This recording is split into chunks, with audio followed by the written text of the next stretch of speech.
Hi, I'm Brandon. And I'm Megan. For years, we were stuck in a rut, always complaining that nothing ever changed for us. And then we realized if we wanted to improve our lives, we had to put in the work. Each week on this podcast, we'll get into an aspect of personal growth, relationships, or just life. Through our own experiences and guest interviews, we hope to inspire you to make your own positive changes. Welcome to the Fools in Love podcast.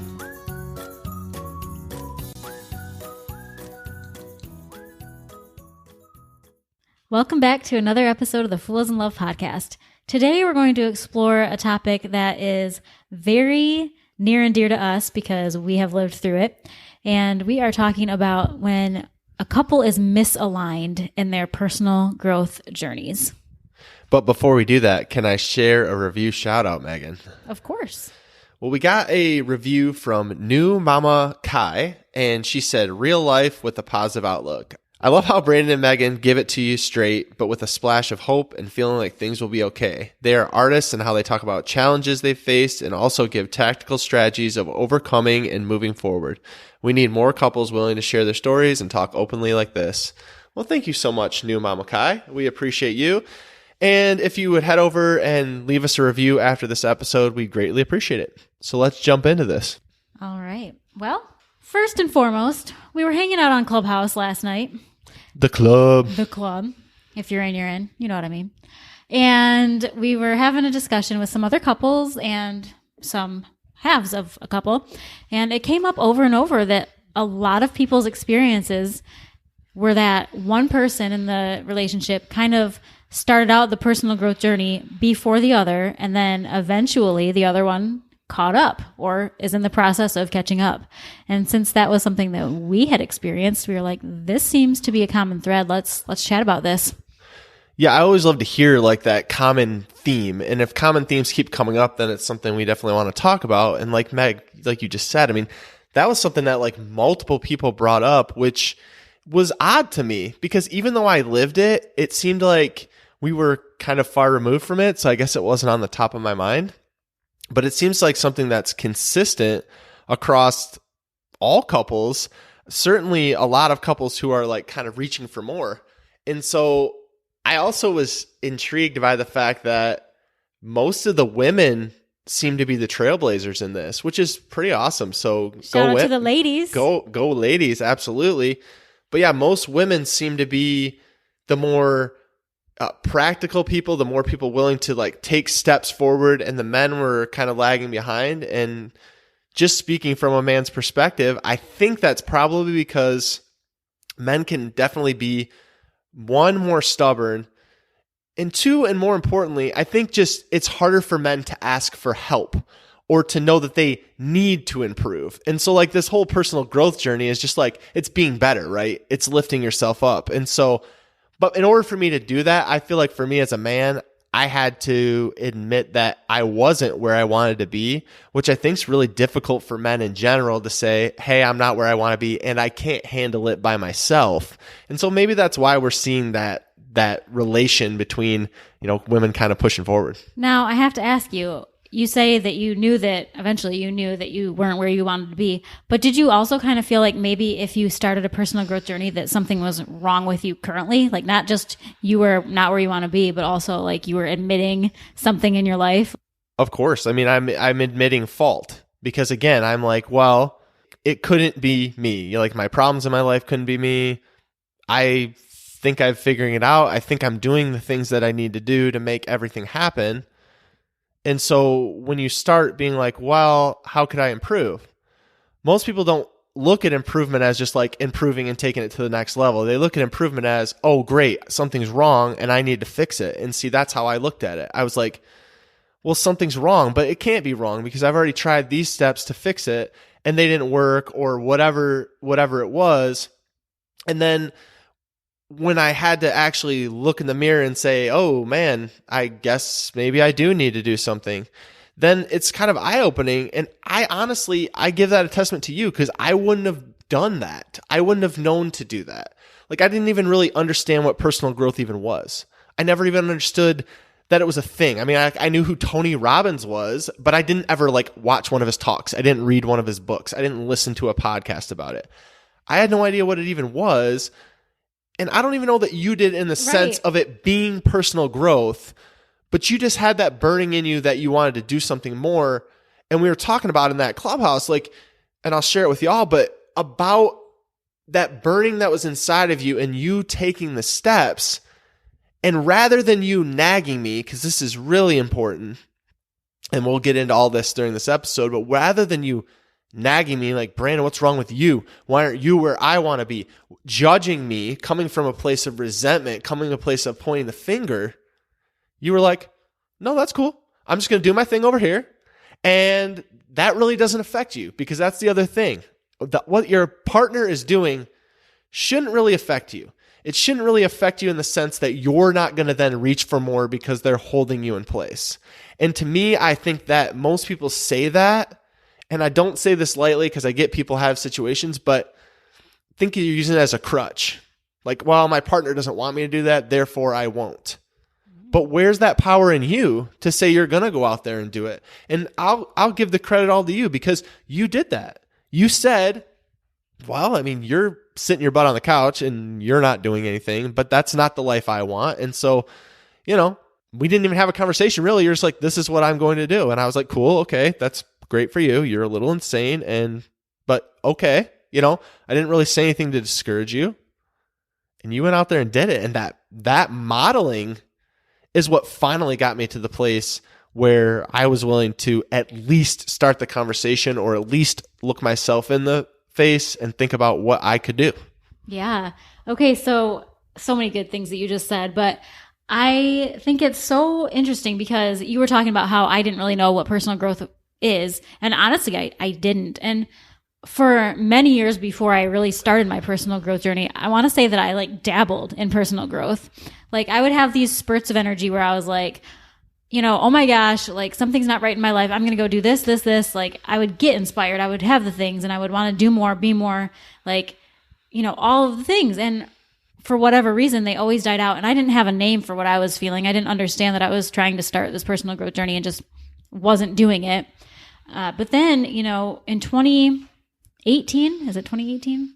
I think so. Okay. We're going to go with 2018. It's pretty recent, all things considered.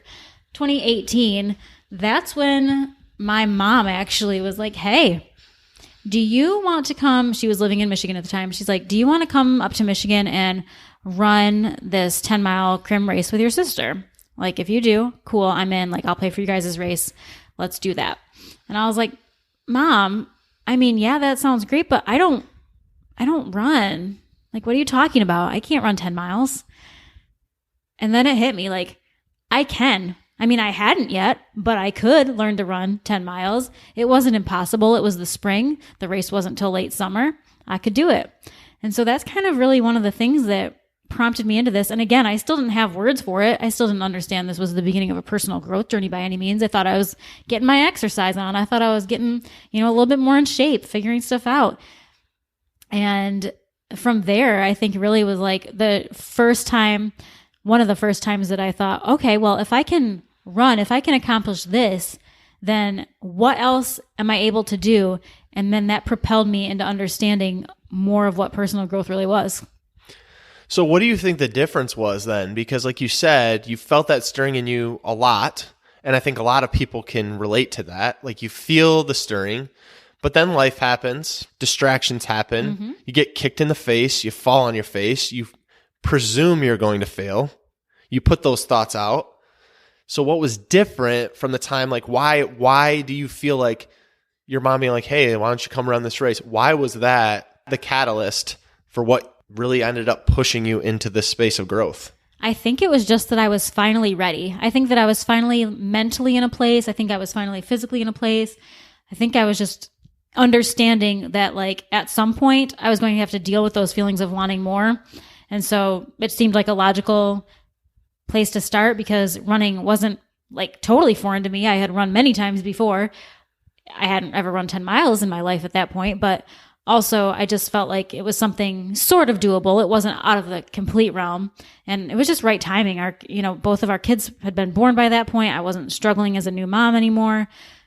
we were solid at this point. I think all those other times there was always, like you said, the distraction, the life happening. And it's not that life wasn't happening to us in 2018 either. It's just that it finally felt like a place where I had some mental space to be able to really start that. And around that same time, that's when I was like, hey, I want to do a blog, and you fully supported me in that. And I think between the running and the blogging, I was like, man, this is something. And that's kind of when we were like, wait a second, let's put a name to this. And that's kind of my personal growth journey. It doesn't mean you started then, but I think that's when we kind of realized what that was for the first time. Yeah, and the reality too, I think for a lot of people is, at least from the feedback we've heard from other couples, is that one partner is so much further ahead, which we kind of already touched on. But what was your feeling in that place as the person who was trying to do more, and you saw that I wasn't in that place? What gave you the courage and strength and energy to be like, you know what, I can do that? And then what were your feelings kind of going through your head on me? Or was it just not even like I wasn't even part of like the thought? I don't mean that in like a bad way, but like this was something you were going to do and you were going to do it regardless. Like what was kind of floating through your mind at that time, just to kind of relate to all of our other listeners out there who I know are experiencing similar situations? Yeah, I think that mostly it was a non-factor. If you had been like, yeah, I'm going to run right now with you too, the same day I said that, I think I'd have been like, oh, sweet, like we'll totally tackle this together. But you didn't, and I did. And so to me, it just became a non-factor. I think in my head, it was mostly like, you know what, if you ever feel like doing more, if you ever feel like exercising with me, if you ever feel like going above and beyond what we're doing right now, I'm here for it, and I'll be there with you and I'll support you. But even if you're not going to do that, I still am. And maybe that would have caused huge, huge relationship issues at that point in our lives. If I had, been 3 years into a journey and you were still sitting around doing nothing, I don't know, probably. It seems logical to me. But luckily for us, that did not happen. And I think by me modeling it, it wasn't very long before you were like, she seems happier. She seems different. She seems rejuvenated in a sense. And like she's actually doing something this time. Whereas all the other times you'd heard me talk about it, it was very, very short-lived. Yeah. And again, I mean, my attestment to you is the fact, like the way you did it, because I never remember you even saying like, what do you want to do? Like, do you want to do something else? Like not even an interrogation, just like, I don't remember it even being a thing for you to be like, hey, are you going to do anything? Like, are you going to do something else? Like, what do you think you might want to do? And I'm not saying you can't have those conversations, but like for you, you literally modeled it. And I know it sounds so simple, and it can take time, by the way. I don't know how much time it took, but it was like months of time before I was like even getting to a place. And I had some bigger questions I was struggling with too at the time, which kind of also led me down that path to wanting to understand more about what you were doing and seeing that it was helping. And then, but again, you never pressured me. I think that's where there's the big disconnect. Because a lot of times your partner, and we hear of people like being like, if he'd just get off his butt and go do something, and it's more of like you're playing the mother figure or the nagging figure. You're not playing the figure of like coming aside them and supporting them and giving them the time and space to figure it out. You're coming from the place of like the nagging, bickering, judging person. And I'm going to tell you from a man's perspective that is, and probably from a lot of people's perspective, but I can only speak from a man's perspective. That's never going to encourage me to do anything. That's going to put me back on my heels. That's going to make me put my fist up figuratively in defense of that. And I'm going to say, well, why do you do this? And you're doing this and you're doing that. And it's only going to lead to further resentment, fighting, anger, all the things for no reason.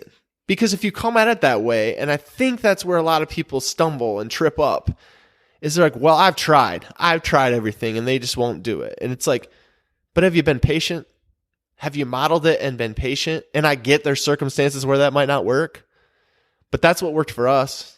It is. And it sounds like so simple, but like, again, I know that by you doing that and showing me those things and not pressuring me, it gave me the space and time to figure it out. And I think that's where your motives being pure, so to speak, really do come into play. Like if I had been doing that to inspire you, then of course I would be going down the nagging hole when you weren't doing it 2 minutes later. But because my motives were truly, and not selfishly, just they were, but I don't think it's selfish to say this, but because my motivations were about me, my intentions were about me, it didn't so much matter. Like I wasn't on a quest to fix you. I was on a quest to fix me. Yeah, and that just as a side note, because this is one of the things like we've touched on recently, but like you understood it wasn't your job to fix me, and it's not my job to fix you. That's where we get stuck. It's like, well, I've done this. And so just like we've all done everything in our lives, that was a great experience. Like you have a great restaurant meal, you're like, oh, go to that restaurant. Or you have a great experience here. You're like, oh, you have to try this place. You have to talk to this person. You have to do this thing. It's human nature to want to share those things. And so like when that happens, you are excited and you want to share it, but it doesn't mean that it's your sole job to fix your partner. And that's where we can get caught up because it's not your job to make it work. And if they do try something, the best thing you can do is to encourage it. And if they stumble, which they inevitably will, because we all do, keep encouraging them. Keep showing up in love. Show them the behavior that you want to be modeled back again to you. If you want them to be encouraging you in your ventures, you got to give that back to them. And it's a two-way street. I get that. Maybe you don't have a partner who's supportive. Maybe you don't have a partner who's there at all right now. And again, I caution that it takes time. It takes time and it does take energy. And eventually you might just get to the place where you're aligned like me and Megan are. But that only happened with a lot of really big conversations, a lot of encouragement on both sides, like equal encouragement. And it was in different seasons at different times and different spaces. But then we both got to the place where we're like, yeah, we're ready to do this thing. And now if either one of us says the craziest thing you've ever heard, we're like, yes, we can do that. You know, it's funny to me that as I'm listening to you talk, I'm thinking back upon all of the things that we've gone through and all of the things. And I'm just sitting here smiling to myself because not everybody starts with fitness and not everybody's personal growth journey begins with fitness, but ours both happen to. And I'm thinking, how crazy is it that something like running made us into who we are today? Like, because we started running, we have a podcast. Because we started running, we're building this company. Because we started running, like we're doing all these things. And it's just like, I mean, it's miles on a sidewalk. It's just so bizarre to me. Yeah, and then that's one of the things you got to remember too. Like all of these things are a stepping stone. Like they're uncomfortable stepping stones, and sometimes you trip, and sometimes you fall on your face, and sometimes you feel like it's stupid. But they're all part of the journey. They're all part of growing you. So this struggle, if you find yourself in a situation where you're dealing with your partner, well, look for the positives in that. Like what could be things you could be thankful for in that place? One of the people was sharing on the Clubhouse that they actually sat down with their husband and talked to them like deeply for the first time in a very long time.